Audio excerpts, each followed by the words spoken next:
When a mall Santa, Sam Hartford, dismisses a young black boy named Marcus, he unknowingly turns away his own grandson. The incident forces Sam to confront his past, his biases, and the family he lost. Through the magic of the holiday season, Sam embarks on a journey of redemption, discovering that the greatest gifts are love, forgiveness, and second chances. Write in the comments where you are watching this video from. The mall was alive with the unmistakable hum of the holiday season. Shoppers moved like a tide through the glitzy corridors, burdened with oversized bags and the weight of their gift lists. Laughter and Christmas carols blended with the occasional jingle of cash registers, creating a symphony of consumerist cheer. And at the heart of it all stood Santa's Village. It was a sprawling installation, complete with faux snow, a towering Christmas tree, and a red velvet throne where Samuel Sam Hartford reigned supreme as Santa Claus. Children lined up with their parents, eager to sit on Santa's lap and share their holiday wishes. To them, Sam was the embodiment of the jolly Christmas legend, with his fluffy white beard, twinkling blue eyes, and booming ho, ho, ho.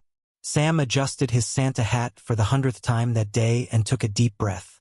The suit was hot, the beard itchy, and the mall's fluorescent lights seemed harsher than ever.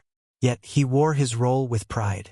For the past 8 years, Sam had played Santa at Westfield Mall, earning the unofficial title of the best Santa in the city. Parents loved him for his warmth, kids adored his authenticity, and even the mall staff found his dedication admirable. But beneath the cheerful facade, Sam carried a few scars. A retired schoolteacher, he had spent most of his life in a quiet suburb, far removed from the bustling diversity of the city. His values, shaped by his upbringing and era, sometimes clashed with the modern world. Though he didn't consider himself prejudiced, Sam had never truly confronted the biases lingering in the shadows of his mind. Those shadows would soon come to light. The line moved steadily as family after family approached. A giggling toddler in a plaid dress scrambled onto Sam's lap, her eyes wide with wonder as she recited her Christmas wish list. Her parents snapped pictures, laughing as Sam promised their daughter that he'd deliver her pony, or at least something close to it. "Next," called the elf assistant, ushering the next child forward. Sam looked up to see a boy, maybe 8 or 9 years old, shuffling forward hesitantly. His small hands clutched a threadbare teddy bear, and his sneakers squeaked faintly against the polished floor. The boy was black, his skin a deep chocolate brown that seemed to glow under the mall's lights. His dark eyes darted nervously around the scene as though he wasn't sure he belonged. "Hello there, young man," Sam greeted, his usual booming tone softening slightly. The boy didn't respond immediately. He stood a few feet away, one hand gripping his teddy bear while the other tugged at the sleeve of his oversized jacket. His lips parted as if he wanted to speak, but no words came out. Sam furrowed his brow. "Where's your mom or dad?" he asked gently, scanning the crowd behind the boy. He didn't see anyone who looked like they might be with him. The boy hesitated before finally whispering, "They're shopping. But I just wanted to tell Santa my wish." Sam's smile faltered ever so slightly. He glanced at the line behind the boy, a sea of impatient parents and restless kids. "Well," he said after a moment, "maybe you should wait for your parents to come back. The elves can help you find them." The boy's face fell. He tightened his grip on the teddy bear and nodded silently. "Okay," he murmured, his voice barely audible. Without another word, he turned and walked away, disappearing into the crowd. Sam watched him go, a strange pang in his chest. He shook it off, telling himself it was for the best. He couldn't risk a misunderstanding, and besides, there were plenty of other children waiting. The rest of the day passed in a blur. Sam posed for photos, listened to countless wish lists, and handed out candy canes until his voice was hoarse and his cheeks ached from smiling. But even as the line dwindled and the mall began to quiet, the image of the boy lingered in his mind. He could still see those big, sad eyes and the way the boy had clutched his teddy bear like it was the only thing keeping him grounded. Sam tried to push the memory aside as he changed out of his Santa suit in the staff room. "Don't dwell on it," he muttered to himself. You did what you had to do. But as he drove home through the snow-dusted streets, the pang in his chest grew stronger. He turned on the radio, hoping the familiar strains of holiday music would drown out his thoughts. But even Jingle Bells couldn't shake the boy's face from his mind. Why had the encounter bothered him so much? He'd seen hundreds of kids that day, and yet this one child stood out. By the time Sam reached his modest suburban home, he felt drained. He parked his car and trudged inside, the warmth of the heater a welcome relief from the biting cold. He poured himself a cup of tea and settled into his favorite armchair, hoping the ritual would calm his restless thoughts. But as he sat there, the boy's image kept resurfacing.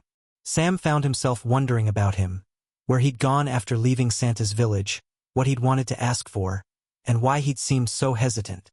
Had he really been alone, or had his parents been nearby? And, most troubling of all, would Sam have treated him differently if he'd been a white child in a festive outfit instead of a black boy clutching a worn teddy bear? Sam sighed and rubbed his temples. "You're overthinking it," he told himself. "Let it go." But deep down, he knew he couldn't. Something about the boy had struck a chord, and no matter how much he tried to ignore it, that chord continued to resonate. The car ride home was unusually quiet. 8-year-old Marcus stared out the window of his mom's aging sedan, watching the city lights blur past. His small fingers toyed with the frayed edges of his teddy bear's ear, a comforting ritual that helped him keep his emotions in check. But tonight it wasn't working. Janine, his mother, glanced at him through the rearview mirror. She could see the way his shoulders slumped and the sadness etched into his small face. Her heart ached, but she didn't know what to say. The night had started with so much excitement. Marcus had been buzzing with anticipation to meet Santa, rehearsing what he would say about the shiny red bicycle he wanted for Christmas. But now, his silence spoke louder than any words could. "Sweetheart," Janine finally said, her voice soft, "do you want to talk about what happened?" Marcus didn't look up. He shrugged, his eyes still fixed on the glowing cityscape. "Santa didn't like me," he mumbled. The words hit Janine like a punch to the gut. She tightened her grip on the steering wheel, her knuckles turning white. "What makes you say that?" she asked, trying to keep her voice steady. "He didn't listen to me. He told me to find my mom instead." Marcus turned to look at her, his brown eyes filled with confusion. "I just wanted to tell him my wish. He didn't even give me a chance." Janine bit her lip, fighting back a wave of anger. She had seen the moment unfold from a distance. At first, she'd been proud to watch Marcus step forward on his own, even though she knew he could be shy around strangers. But when she noticed the Santa hesitate and then dismiss her son, her pride had turned to indignation. Still, she'd held back, not wanting to create a scene in front of the other families. Now, sitting in the car, she wished she'd said something. She wished she'd stood up for Marcus in the moment, shown him that he deserved to be heard and treated with the same kindness as every other child in that line. "It's not your fault, baby," Janine said, her voice thick with emotion. "Sometimes people, they just don't know how to act." Marcus frowned. "Was it because of me?" No, Janine's response was firm and immediate. She reached back to touch his knee, giving it a reassuring squeeze. "It wasn't you. You're amazing, Marcus. You hear me? Don't let anyone make you feel like you're not." Her words brought a small, hesitant smile to Marcus's face, but the hurt lingered in his eyes. He looked down at his teddy bear, his little fingers tracing its seams. "I just wanted to tell Santa about the bike," he whispered. Janine felt her chest tighten. She'd already been saving for months to buy Marcus the bicycle he'd been dreaming of, cutting back on groceries and skipping her own small indulgences to make it happen. Christmas was supposed to be a time of joy and magic, especially for Marcus, who deserved it more than anyone she knew. But instead, tonight had left her son feeling excluded and unwanted. As they pulled into the parking lot of their modest apartment complex, Janine made a decision. She would not let this moment define Marcus's holiday. She would find a way to make it right, to remind him that he mattered and that he was just as worthy of joy as any other child. Later that evening, after Marcus had gone to bed, Janine sat on the couch with her laptop perched on her knees. She stared at the blank screen for a long time, her thoughts racing. Part of her wanted to let the incident go, to chalk it up to a bad experience and move on. But another part of her, the part that had spent years fighting to protect her son from the world's cruelties, refused to stay silent. Janine opened her social media app and began to type. Tonight, my son was so excited to meet Santa at the mall. He rehearsed what he was going to say for days. But when he finally got his turn, Santa didn't even listen to him. He told Marcus to find me instead. My son left feeling like he wasn't good enough to sit on Santa's lap, and it broke my heart. She paused, her fingers hovering over the keyboard. Was she ready to share this? Would people even care? Or worse, would they dismiss her experience as an overreaction? Janine shook her head, determined. This wasn't just about Marcus. It was about every child who had ever been made to feel less than, every parent who had ever had to watch their child's spirit dim because of someone else's thoughtlessness. She continued typing. My son deserves the same kindness and respect as any other child.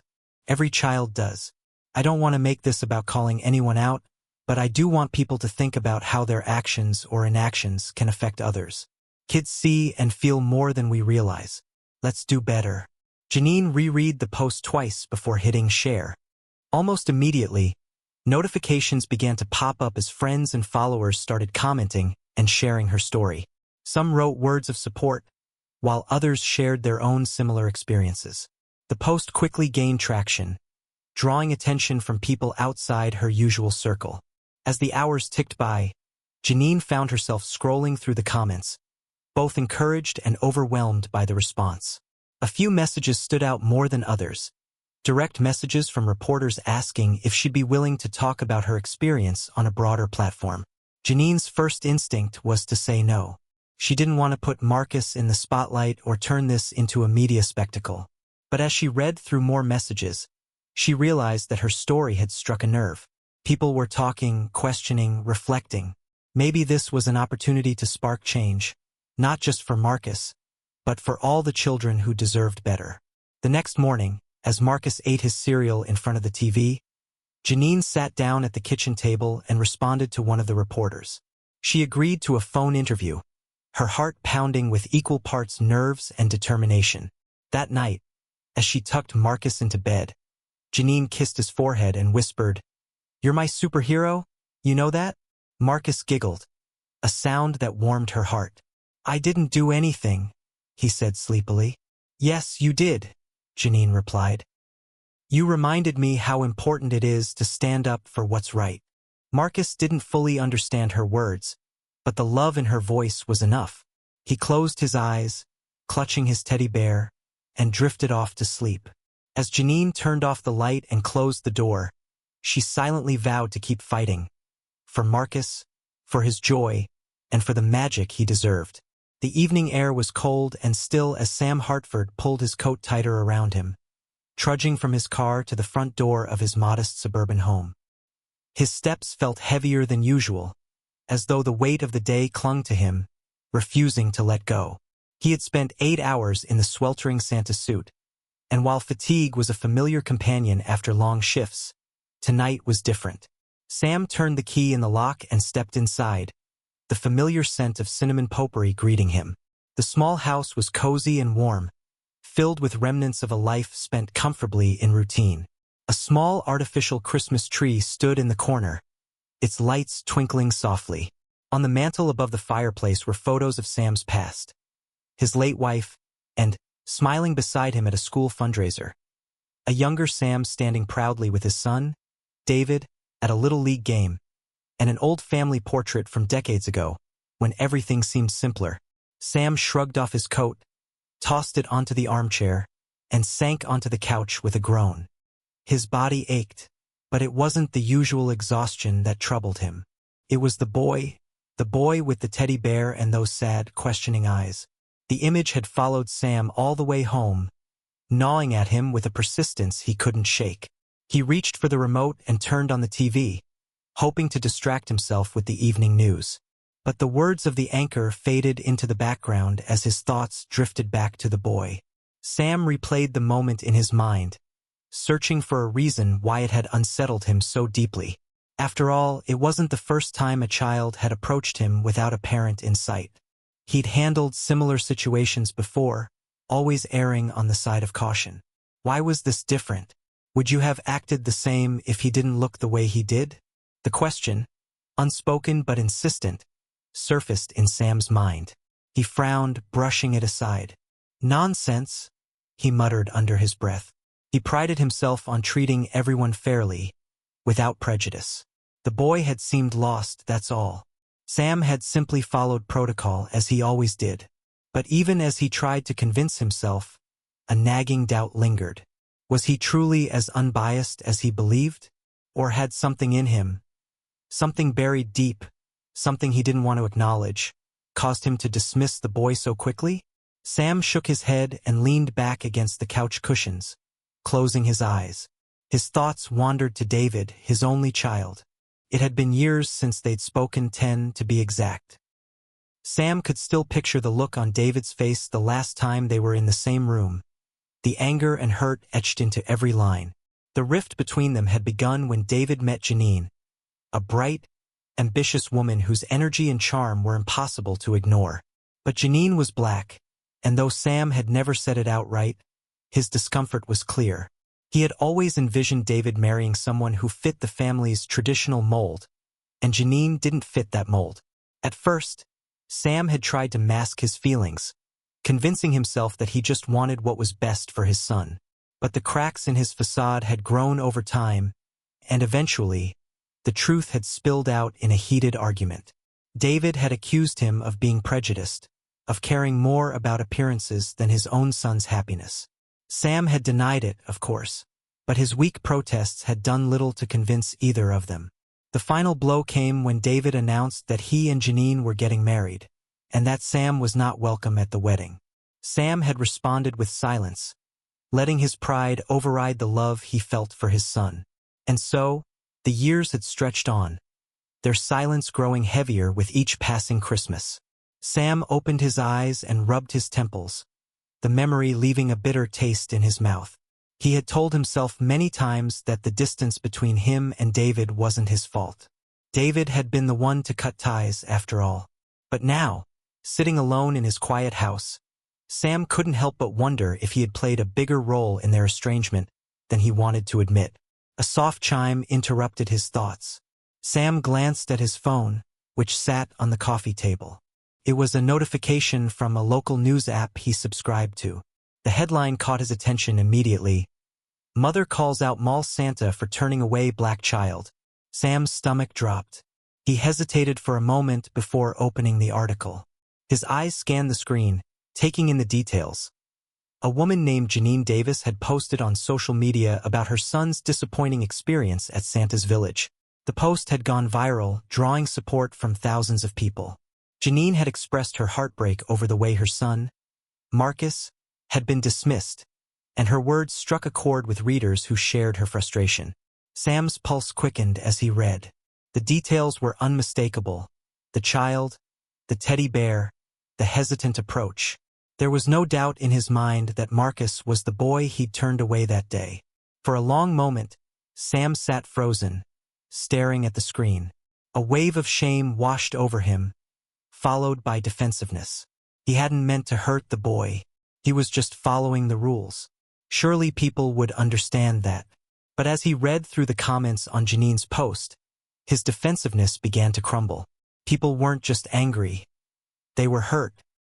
Parents shared stories of their own children facing rejection and prejudice, and their words painted a picture far larger than one boy and one Santa. The comments forced Sam to confront an uncomfortable truth. Whether he had meant to or not, he had contributed to a moment of pain for a child who had done nothing to deserve it. Sam set his phone down and leaned forward, burying his face in his hands.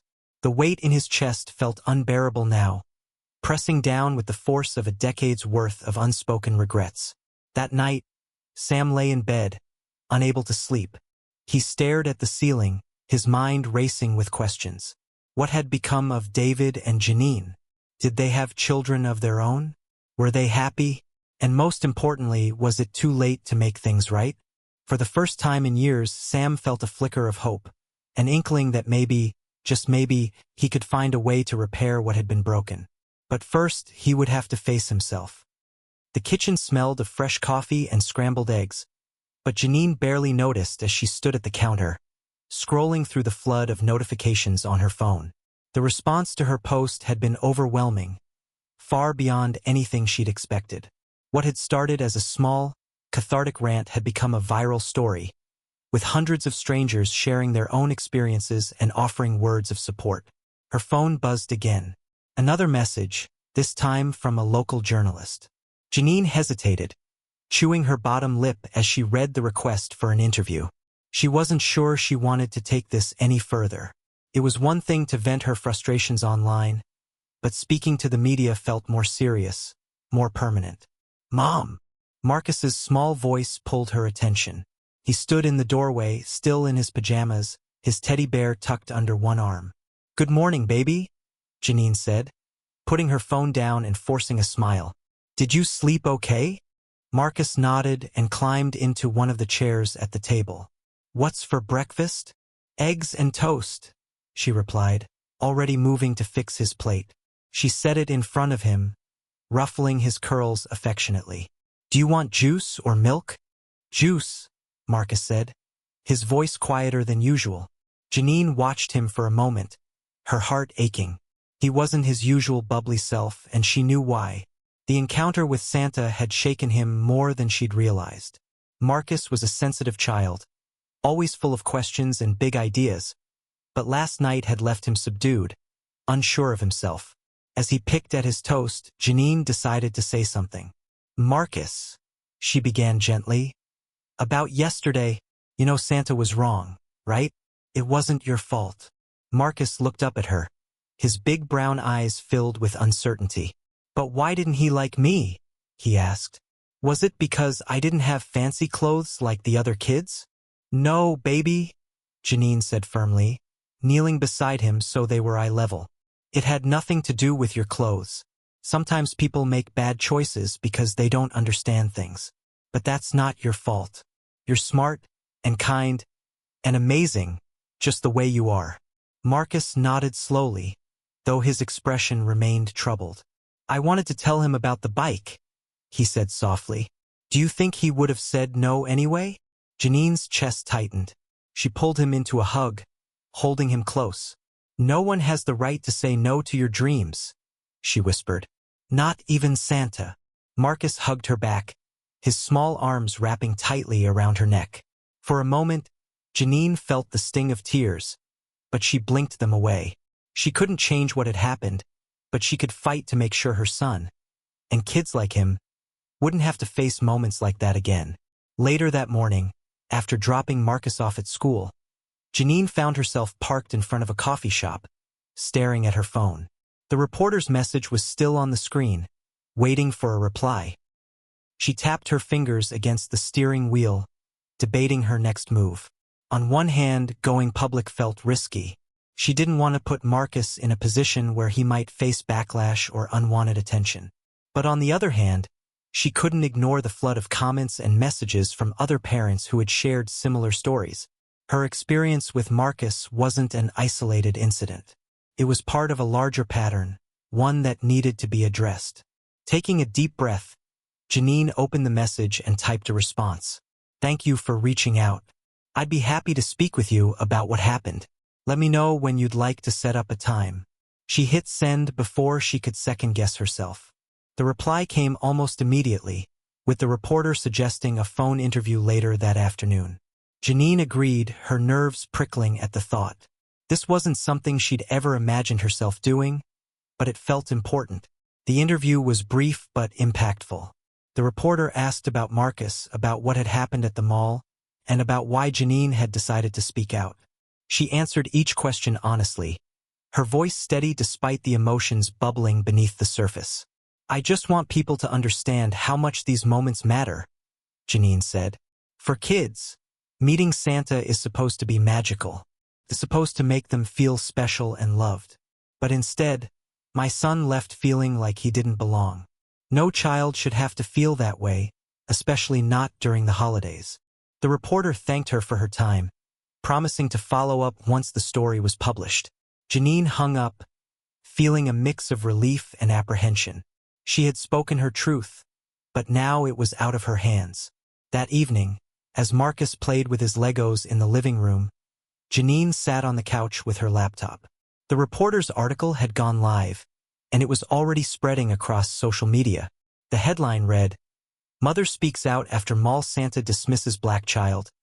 No child should feel like they don't belong." Janine read through the article carefully. The reporter had done a good job capturing her story, weaving in quotes from her interview and highlighting the broader issues at play. The article also included a photo of Marcus, one Janine had shared from her social media post. He was smiling in the picture, his teddy bear tucked under his arm. The comments on the article were a mixed bag. Many people expressed support, praising Janine for speaking out. Others were more critical, accusing her of overreacting or making the situation about race. Janine tried not to let the negativity bother her, but it was hard not to feel a twinge of anger at some of the harsher remarks. One comment in particular caught her attention. "Maybe this isn't about Santa being mean. Maybe it's about you wanting attention." Janine clenched her jaw, her fingers hovering over the keyboard. She wanted to respond, to set the record straight, but she knew it wouldn't make a difference. Instead, she closed the laptop and turned her attention back to Marcus, who was happily assembling a spaceship out of mismatched Lego pieces. "Mom, look," he said, holding up his creation. "It's gonna fly to the North Pole." Janine smiled, her heart swelling with love. "That's amazing, baby. Santa better watch out." Marcus giggled, his earlier sadness forgotten in the excitement of his imaginary adventure. Watching him, Janine felt a renewed sense of purpose. The fight wasn't over, but for tonight, she was content to let Marcus's joy take center stage. By the following morning, Janine's story was no longer just a local headline. It had been picked up by a national news outlet, sparking a wave of online discussions, debates, and reactions. Social media platforms were flooded with posts about the incident, with hashtags like #EveryChildMatters and #SantaGate trending. Some praised Janine's courage in speaking out, while others accused her of blowing the situation out of proportion.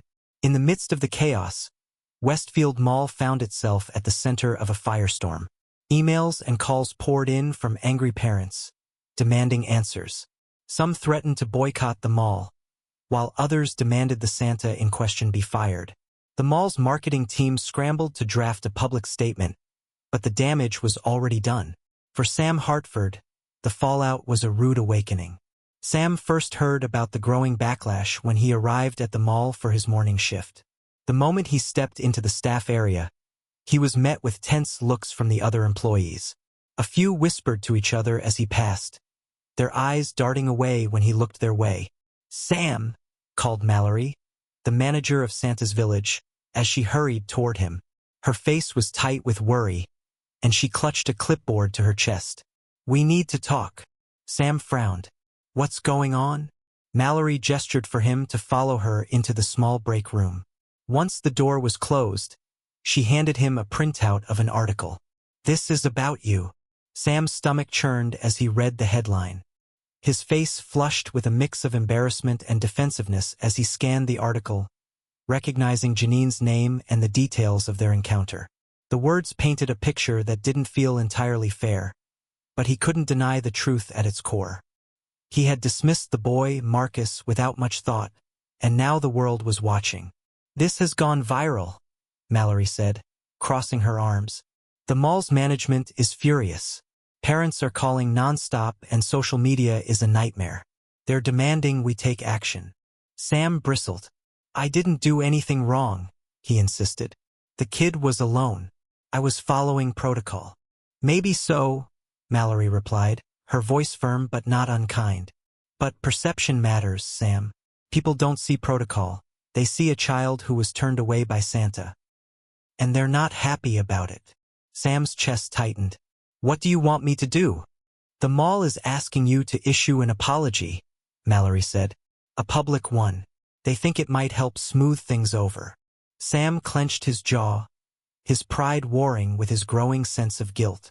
"Apologize for what?" "For doing my job," Mallory sighed. "Sam, I know you didn't mean to hurt anyone, but whether you like it or not, people are upset. You need to decide if you want to dig your heels in or try to make this right." That evening, Sam sat in his living room, staring at the blank screen of his phone. He had spent the entire day grappling with his emotions.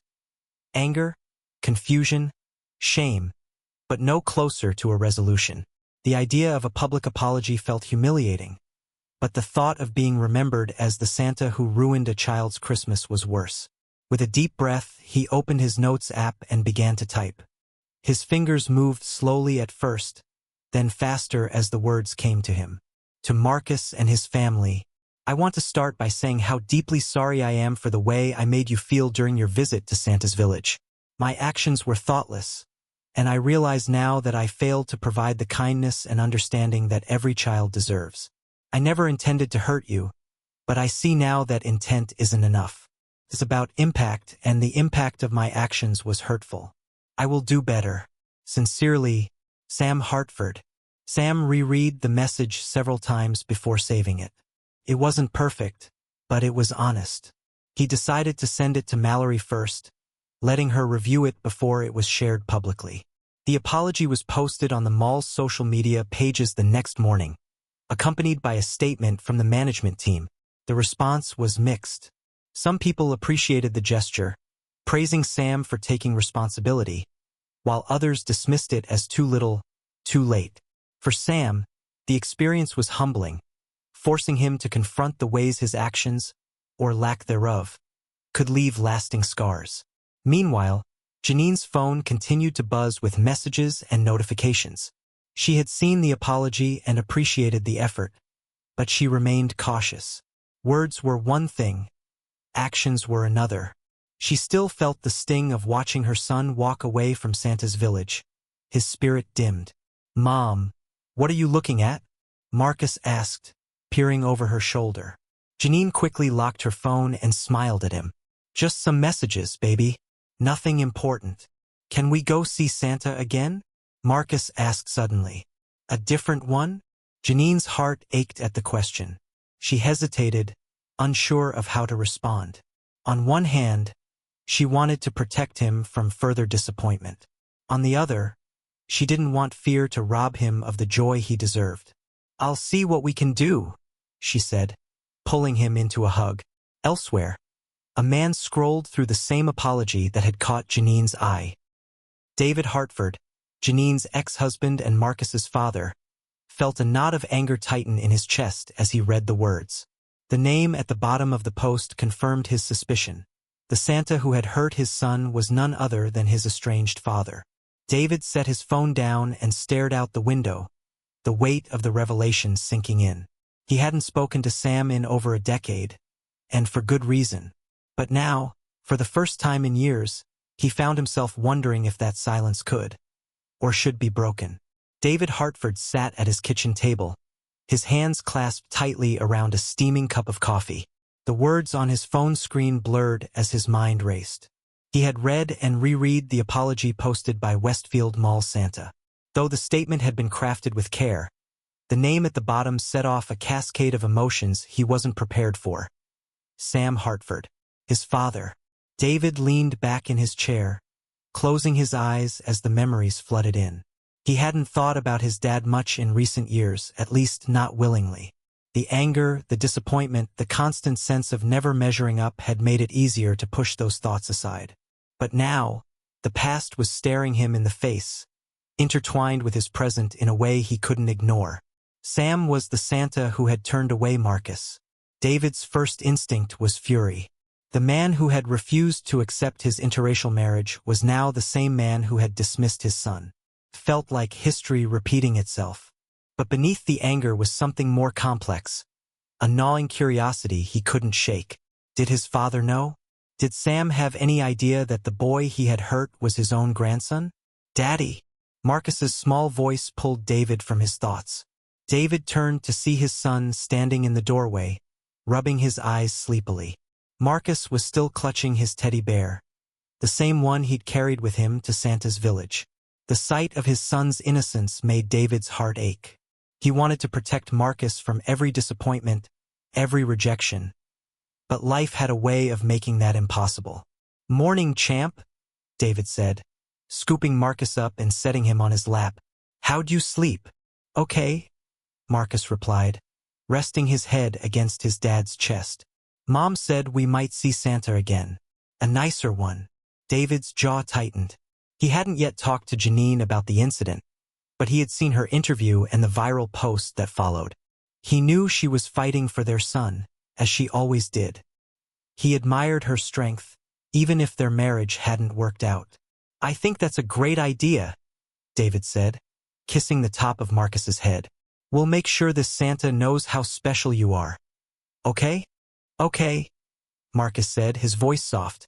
He yawned and slid off David's lap, padding back to the living room where his toys waited. David watched him go, his mind already spinning. If he didn't confront his father now, the weight of the situation would only grow heavier. He needed answers and closure. David spent the rest of the day debating his next steps. He thought about calling Janine first, but he wasn't sure how to explain what he was feeling. Instead, he opened his laptop and began searching for information. It didn't take long to confirm that his father still lived in the same suburban house where David had grown up. The realization filled him with a strange mix of nostalgia and bitterness. By late afternoon, David made his decision. He would go to Sam's house. It wasn't a confrontation he looked forward to, but he couldn't avoid it any longer. The drive to Sam's house felt surreal. Snow flurries danced across the windshield as David navigated the familiar streets of his childhood neighborhood. Every turn brought back memories. The park where he'd learned to ride his bike, the corner store where he used to buy candy with his allowance. But those memories were overshadowed by the weight of what he was about to do. When he pulled into the driveway, David sat in the car for a long moment, staring at the house. It looked exactly the same, modest, well-kept, with a wreath on the door and lights strung along the roof. For a moment, he considered turning around and leaving. But then he thought of Marcus and the questions his son had asked about Santa. David needed to do this, if not for himself, then for his boy. Taking a deep breath, he stepped out of the car and walked to the door. His hand hovered over the doorbell for a moment before he pressed it. The sound echoed inside, followed by the faint shuffle of footsteps. When the door opened, Sam stood on the other side, his expression shifting from surprise to confusion. He looked older than David remembered, with deeper lines around his eyes and more gray in his beard. For a moment, neither of them spoke. "David," Sam finally said, his voice heavy with a mix of emotion. "What are you doing here?" David hesitated, his anger momentarily tempered by the raw vulnerability in his father's voice. "Can I come in?" he asked. Sam stepped aside, gesturing for David to enter. The house was just as David remembered.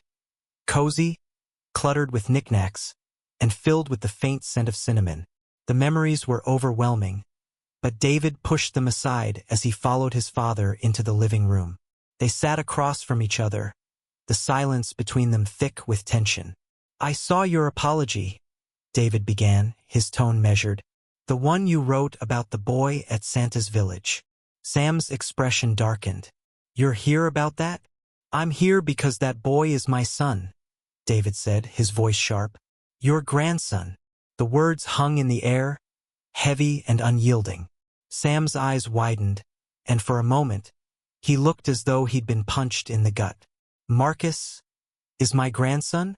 Sam asked, his voice barely above a whisper. "Yes," David said. "And you hurt him." Sam's hands trembled as he leaned forward, his elbows resting on his knees. He seemed to struggle for words, his face a mixture of shock and regret. "I didn't know," he said finally. "I swear, David, I didn't know." "That's the problem," David shot back. "You didn't know because you've been too stubborn to be part of our lives. You pushed me away, and now it's affecting my son." Sam's eyes filled with tears, and for the first time, David saw the cracks in his father's stoic facade.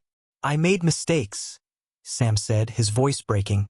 "I let my pride, my ignorance, ruin everything. But I never stopped loving you. And if I had known Marcus was my grandson." "But you didn't," David interrupted, his tone softening. And now you have to make it right. Not for me, for him. Sam nodded slowly, the weight of his mistakes settling heavily on his shoulders. Tell me what to do, he said, his voice pleading. I want to fix this. David leaned back, studying his father. For the first time in years, he saw a glimmer of hope, a chance for redemption. You can start by meeting him, David said, but this time on his terms. Sam nodded, his resolve firm. I want to meet him, and I want to make this right. The soft hum of the heater filled the small cafe as Janine stirred her cup of tea, glancing at the clock on the wall for the 5th time in as many minutes. Her nerves were frayed, a mixture of protectiveness and anxiety over what was about to happen. Across the table sat Marcus, happily sipping a hot chocolate, blissfully unaware of the weight of the moment. Do you think he'll like me? Marcus asked suddenly, breaking the silence. Janine's heart clenched at the question. Of course he will, baby, she said, forcing a smile. Anyone who meets you loves you. Don't even worry about that. Marcus nodded, but his fingers fidgeted with his teddy bear, a sure sign that he was nervous, too. He had been curious when Janine told him they were meeting someone special today, but she hadn't gone into detail. She wasn't sure how to explain the complexities of family to an 8-year-old. The sound of the bell over the door drew her attention. She looked up to see David walking in, his broad frame silhouetted against the winter light spilling through the glass. He scanned the room, his eyes landing on their table. Behind him, an older man hesitated in the doorway, his face a mix of uncertainty and hope. Janine's breath caught. She recognized him immediately, Sam Hartford, the Santa from the mall. She had seen his apology online, but she hadn't expected this. David had been vague when he asked her to meet him here, and now she understood why. Mom, is that Daddy? Marcus asked, already waving excitedly. Yes, baby, Janine replied, her voice tight. And someone else, too. David approached first, leaning down to kiss Marcus on the top of his head. Hey, champ, he said warmly. How's my little man? Good. Marcus beamed. I drank almost all my hot chocolate. David chuckled, ruffling Marcus's curls. Then he straightened and turned toward Sam, who stood awkwardly a few feet away. Marcus, David said gently. This is someone very special I want you to meet. This is your grandpa. Marcus's eyes widened, his gaze shifting to Sam. He tilted his head slightly, as if studying him. My grandpa, he repeated. Sam stepped forward, his hands trembling slightly. Hi, Marcus, he said, his voice soft but steady. It's so nice to meet you. For a moment, Marcus didn't respond. He clutched his teddy bear tightly, his expression unreadable. Then, to everyone's surprise, he broke into a wide smile. Hi, Grandpa, he said, his voice filled with enthusiasm. Do you like teddy bears? Sam blinked, caught off guard. I do, he said, his lips curving into a tentative smile. I think teddy bears are great. Marcus nodded seriously. This is Mr. Snuggles. He's my best friend. Sam crouched slightly, bringing himself closer to Marcus's eye level. Well, Mr. Snuggles looks like a very good friend. I think you picked an excellent teddy bear. Marcus giggled, and the sound seemed to ease some of the tension in the air. Janine watched the interaction carefully, her protective instincts still on high alert. But Marcus's easy acceptance of Sam surprised her. She had expected him to be shy or unsure, but instead he was open and curious. Do you want to sit? Janine asked, gesturing to the empty chairs at the table. Sam nodded, his movements hesitant. He glanced at Janine, his expression apologetic. Thank you, he said quietly. The group settled around the table, the atmosphere still fragile but warming slowly. Sam sat stiffly, his hands clasped in his lap, while Marcus chattered on about his favorite toys and his school projects. David and Janine exchanged occasional glances, their shared concern for Marcus evident. Finally, Sam cleared his throat. Marcus, he said, his voice tentative, I wanted to tell you something. I'm very sorry if I made you sad when you came to see Santa at the mall. Marcus tilted his head, thinking for a moment. You mean when you told me to find my mom? Yes, Sam said, his voice heavy with regret. That was a mistake. I didn't understand how much it would hurt you, and I'm so sorry for that. You're an amazing boy, and I hope you can forgive me. Marcus stared at him for a long moment, his young mind processing the words. Finally, he nodded. It's okay, he said simply. Sometimes people make mistakes. My teacher says it's good to say sorry.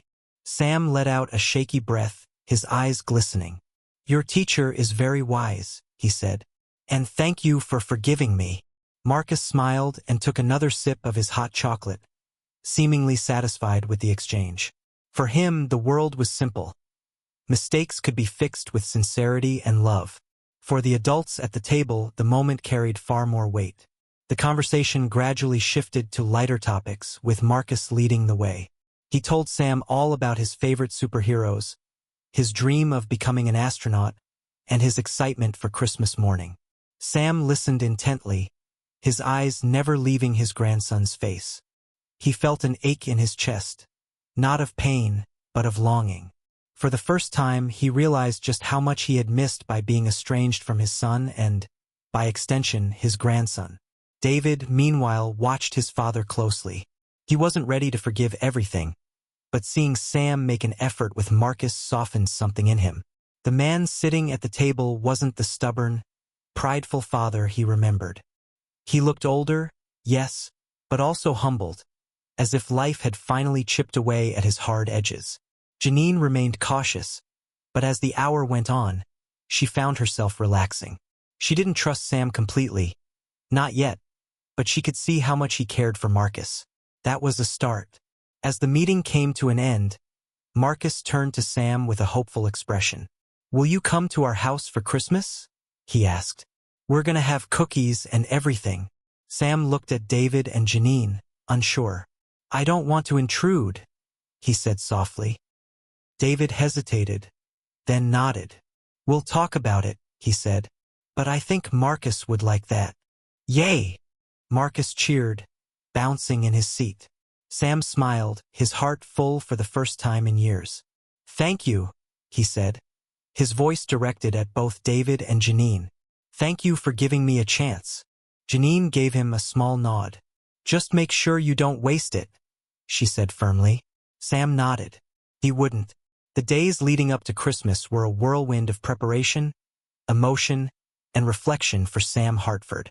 The meeting with Marcus at the cafe had been a revelation, leaving Sam both exhilarated and deeply introspective.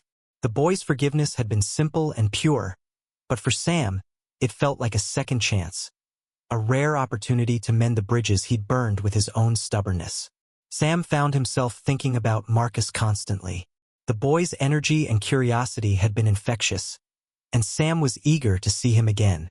But the thought of reconnecting with David and Janine on a deeper level made him nervous. He knew that earning their trust would take more than a single apology. Determined to prove himself, Sam decided to take action. He started by diving into research, reading articles and books about racial bias and the challenges faced by interracial families. The more he read, the more he realized how little he'd understood about the world beyond his own experience. He was confronted with the painful truth that his biases, both conscious and unconscious, had played a role in his estrangement from David and had even influenced the way he treated Marcus at Santa's village. Sam also sought advice from Mallory, the manager at the mall. She recommended a workshop on diversity and inclusion that was being offered at a community center downtown. Despite his initial hesitation, Sam signed up for the course, eager to challenge himself and grow. The workshop was an eye-opening experience. Sam sat in a circle with people from different backgrounds, each sharing their stories of bias, discrimination, and the impact of those experiences. Listening to their testimonies, Sam felt a mixture of shame and resolve. He realized that change wasn't just about learning facts. It was about opening his heart and mind to perspectives he'd never considered. One of the facilitators, a soft-spoken man named James, approached Sam during a break. I can tell this is hitting home for you, James said kindly. It is, Sam admitted. I've made a lot of mistakes in my life. I just hope it's not too late to make things right." "It's never too late," James replied. "What matters is that you're willing to do the work. It's not about being perfect. It's about being better." Those words stayed with Sam long after the workshop ended. They became a mantra of sorts, guiding him as he navigated the difficult but rewarding path of self-improvement. Meanwhile, David and Janine were cautiously optimistic about Sam's efforts. After the cafe meeting, David had noticed a change in his father, a humility that hadn't been there before. When Sam called to ask if he could visit their home and spend more time with Marcus, David agreed, though he made it clear that his expectations were high. "I'm not doing this for you," David said during their phone call. "I'm doing it for Marcus. He deserves to know his grandfather, but I need to know that you're serious about this." "I understand," Sam replied, "and I promise I won't let him down." The first visit to David and Janine's home was nerve-wracking for Sam. He arrived with a carefully chosen gift for Marcus, a set of space-themed Legos, inspired by Marcus's dream of becoming an astronaut, and a bouquet of flowers for Janine. He stood on the doorstep for a long moment before ringing the bell, his heart pounding in his chest. David opened the door, his expression guarded but not unkind. "Come on in," he said, stepping aside. Sam entered the house, taking in the warm, welcoming atmosphere. The living room was decorated for Christmas, with stockings hanging over the fireplace and a beautifully adorned tree in the corner. Marcus bounded into the room, his face lighting up when he saw Sam. "Grandpa!" he exclaimed, running to give Sam a hug. Sam knelt down to embrace him, feeling a swell of emotion. "Hey there, buddy," he said. "I missed you." "I missed you too," Marcus said. "Did you bring Mr. Snuggles a present?" Sam laughed.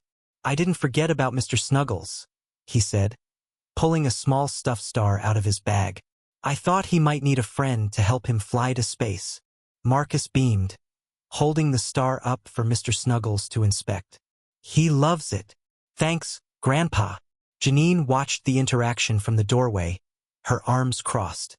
She didn't say much, but Sam could sense that she was observing him closely. He approached her cautiously, offering the bouquet of flowers. "These are for you," he said, "to say thank you. I know I have a lot to make up for." Janine accepted the flowers with a small nod.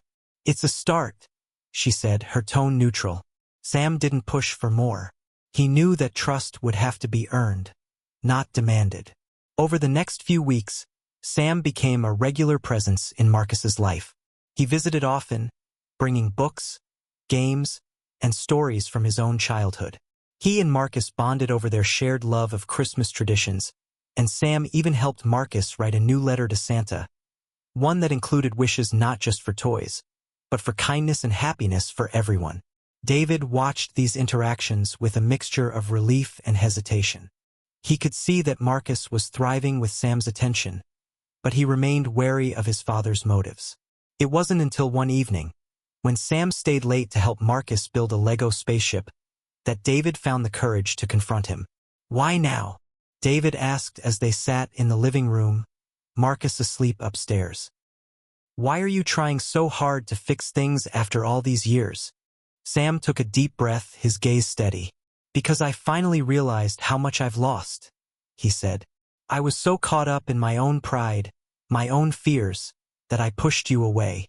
And when I saw Marcus, when I realized what I'd done, I knew I couldn't keep living like that. I don't expect you to forgive me overnight, but I want to be here. I want to be part of your family if you'll let me." David studied his father for a long moment, searching for any hint of insincerity. He didn't find one. "We'll see," David said finally. "But for Marcus's sake, I hope you mean it." As Christmas drew closer, Sam threw himself into planning a special surprise for Marcus. He enlisted the help of David and Janine, who reluctantly agreed to join the effort. Together, they prepared a magical Christmas Eve celebration that would leave Marcus smiling from ear to ear. Sam wasn't just trying to make up for lost time, he was building something new. And for the first time in years, he felt hopeful about the future. Christmas Eve arrived, blanketing the city in a layer of soft, glistening snow. The air was filled with the smell of pine and cinnamon, the sounds of carolers echoing through the streets, and the anticipation of magic that seemed to settle over everything. Inside David and Janine's home, the atmosphere was warm and lively, filled with the crackling of the fireplace and the twinkling lights of the Christmas tree. Marcus sat on the living room rug, surrounded by wrapping paper and bows, meticulously decorating a small gift he planned to give to Mr. Snuggles. His excitement was palpable, his small hands working quickly to fold the paper around the tiny box he'd prepared. "Do you think Grandpa will like his present?" Marcus asked, looking up at David, who was adjusting a string of lights along the mantel. David smiled at his son. "I think he'll love it. You picked it out just for him, didn't you?" Marcus nodded eagerly. "Yep, it's a special surprise." In the kitchen, Janine was putting the finishing touches on a tray of cookies, her movements brisk but efficient. She glanced toward the living room occasionally, her eyes softening as she watched Marcus. Despite her reservations about Sam, she couldn't deny the joy Marcus had found in having a grandfather. It was a bond she hadn't expected, but one that seemed to fill a void she hadn't realized was there. Sam arrived just after dusk, carrying a carefully wrapped package under one arm and a red Santa hat perched slightly askew on his head. He paused at the front door, adjusting his scarf and taking a deep breath. Tonight was important, and he didn't want to mess it up. When David opened the door, Sam was greeted with the warm, savory aroma of Christmas dinner and the sound of Marcus shouting, "Grandpa!" from the living room. "Come in, Dad," David said, stepping aside. His tone was more relaxed than it had been during their previous encounters, though the tension between them hadn't fully disappeared. Sam entered, his eyes immediately landing on Marcus, who was already running toward him with a wrapped gift in his hands. "This is for you," Marcus said, thrusting the package forward with both hands. His face was lit up with excitement. Sam knelt down, accepting the gift with a smile. "Thank you, buddy. Can I open it now?" "Yes," Marcus exclaimed, bouncing on the balls of his feet. Sam carefully unwrapped the present, revealing a small, hand-painted ornament shaped like a rocket ship. The words "Grandpa's Space Adventure" were scrawled on the side in Marcus's unmistakable handwriting. "It's perfect," Sam said, his voice thick with emotion. "Thank you, Marcus. I'll hang it right on my tree when I get home." "No," Marcus said, shaking his head. "It's for our tree. You're part of the family now, so it goes here." Sam's throat tightened, and he had to blink quickly to keep the tears at bay. He looked up at David and Janine, who were watching from the kitchen doorway. Janine gave him a small nod, her expression softening, while David looked away, busying himself with the lights. "Then I guess it goes on our tree," Sam said, ruffling Marcus's curls. He stood and followed the boy to the tree, where they hung the ornament together, Marcus proudly pointing out the perfect branch. Dinner was a lively affair. The dining table was laden with roasted turkey, mashed potatoes, green beans, and freshly baked rolls. Marcus chattered happily throughout the meal, regaling everyone with stories about his classmates and his latest Lego creations. Sam listened intently, laughing and nodding at all the right moments. It felt like he was finally part of something again, a family he'd almost lost forever. After dinner, they gathered in the living room for presents. Sam handed Marcus his gift, a large box wrapped in shiny red paper. Marcus tore into it with gusto, revealing a telescope with a sleek, silver finish. "A telescope!" Marcus shouted, his eyes wide with wonder. "Now I can see the stars for real." Sam smiled. "I thought it might help you with your astronaut dreams." "It will. Thank you, Grandpa." Marcus threw his arms around Sam's neck, hugging him tightly. Sam held him close, feeling a warmth he hadn't experienced in years. As the night wound down, Sam found himself sitting alone with David on the back porch, the crisp winter air biting at their cheeks. Inside, Janine was helping Marcus set up his new telescope by the living room window, her laughter floating through the open door. David took a sip of the coffee he'd brought out, his gaze fixed on the snow-covered yard.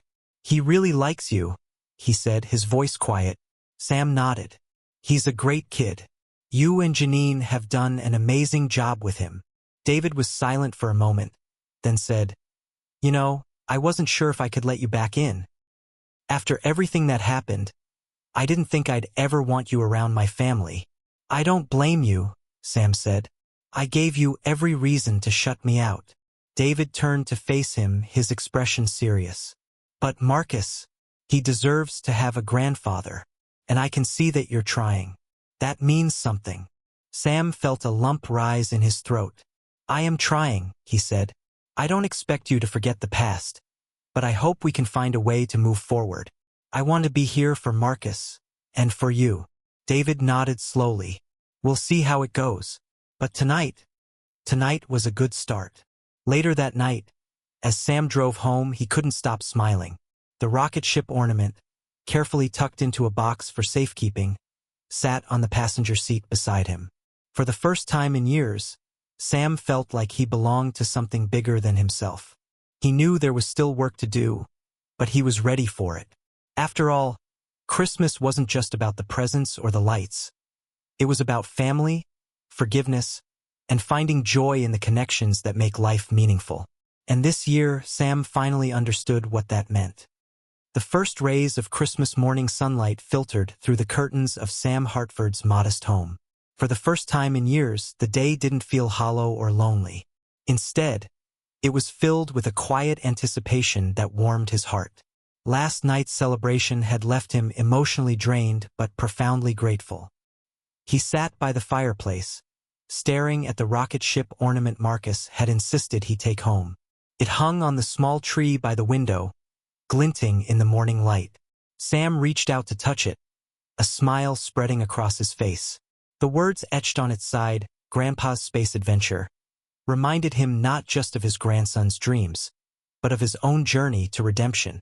By mid-morning, Sam was back at David and Janine's house, bundled in his warm coat and clutching a tin of his late wife's famous sugar cookies. He had spent the early hours of the morning baking them from her handwritten recipe, a task that had felt both nostalgic and healing.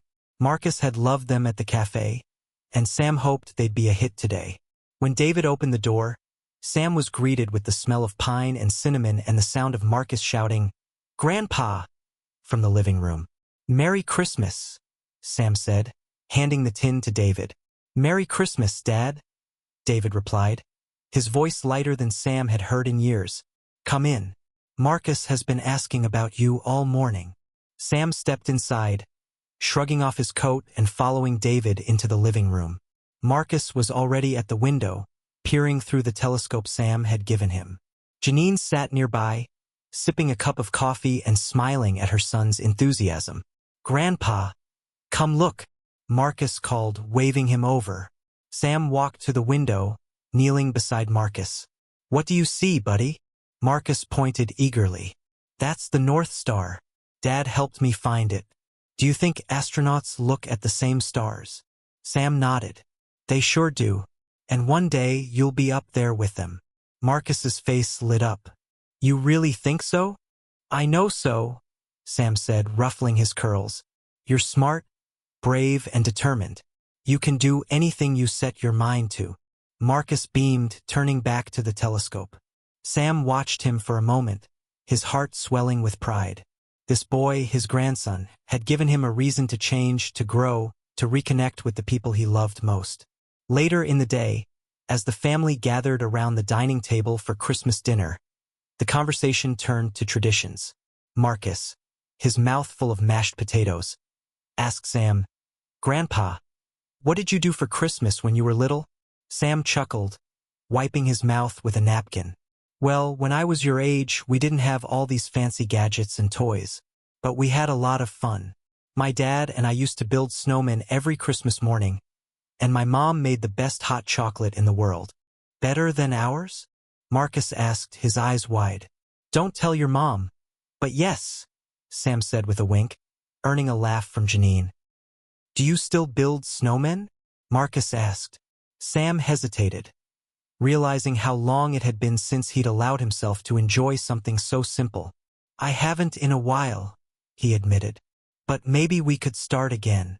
"Yeah," Marcus shouted, already squirming in his seat. Can we, Mom? Please. Janine exchanged a glance with David, her lips curving into a smile. I don't see why not, she said. After dinner, we'll bundle up and go outside.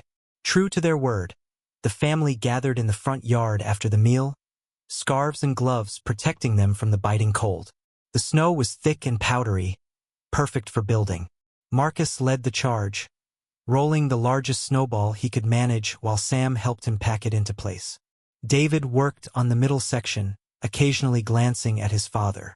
He couldn't remember the last time he'd seen Sam so happy, so present. It was as though the years of tension and regret had melted away, leaving only the man David had admired as a boy. Do you think this snowman needs a name? Sam asked Marcus as they stacked the second layer. Definitely, Marcus said. What about Captain Snow? I like it, Sam said, patting the snow into place. Captain Snow it is. By the time the snowman was complete, with a carrot nose and a scarf borrowed from Sam, Marcus was covered in snow and laughing uncontrollably. Sam scooped him up, spinning him around in the air before setting him down gently. You're the best, Grandpa, Marcus said, wrapping his small arms around Sam's waist. Sam hugged him back, his throat tightening. And you're my favorite astronaut. As the sun set, painting the sky in shades of pink and orange, the family gathered inside once more. The warmth of the fire and the soft glow of the Christmas tree lights made the moment feel almost surreal. Marcus had fallen asleep on the couch, his teddy bear tucked under one arm, while Janine and David sat with Sam, sipping cocoa. Thank you, Janine said suddenly, breaking the comfortable silence. Her eyes met Sam's, and there was a sincerity in her voice that caught him off guard. For trying, for being here. It means a lot to Marcus. It means a lot to me too, David added quietly. I didn't think we'd ever get to this point, but I'm glad we did. Sam nodded, his eyes glistening. I know I have a long way to go, he said, but I'm grateful you both gave me the chance. Being here with all of you, it's the best gift I could have asked for. David reached out, placing a hand on Sam's shoulder. It was a small gesture, but it spoke volumes. As the night wore on, Sam found himself alone in the living room, gazing at the Christmas tree. The rocket ship ornament hung prominently near the top, a symbol of the journey he'd embarked on. For years, he had allowed his pride and fear to dictate his choices, but Marcus had changed all that. The boy's innocence and unconditional love had reminded him of what truly mattered. Sam leaned back in his chair, a contented smile on his face. This Christmas was more than a celebration. It was a new beginning, and as he looked at the family he had almost lost, he silently vowed to never take them for granted again. The North Star shone brightly outside the window, and Sam took it as a sign of hope, of love, and of the endless possibilities that come with forgiveness and growth.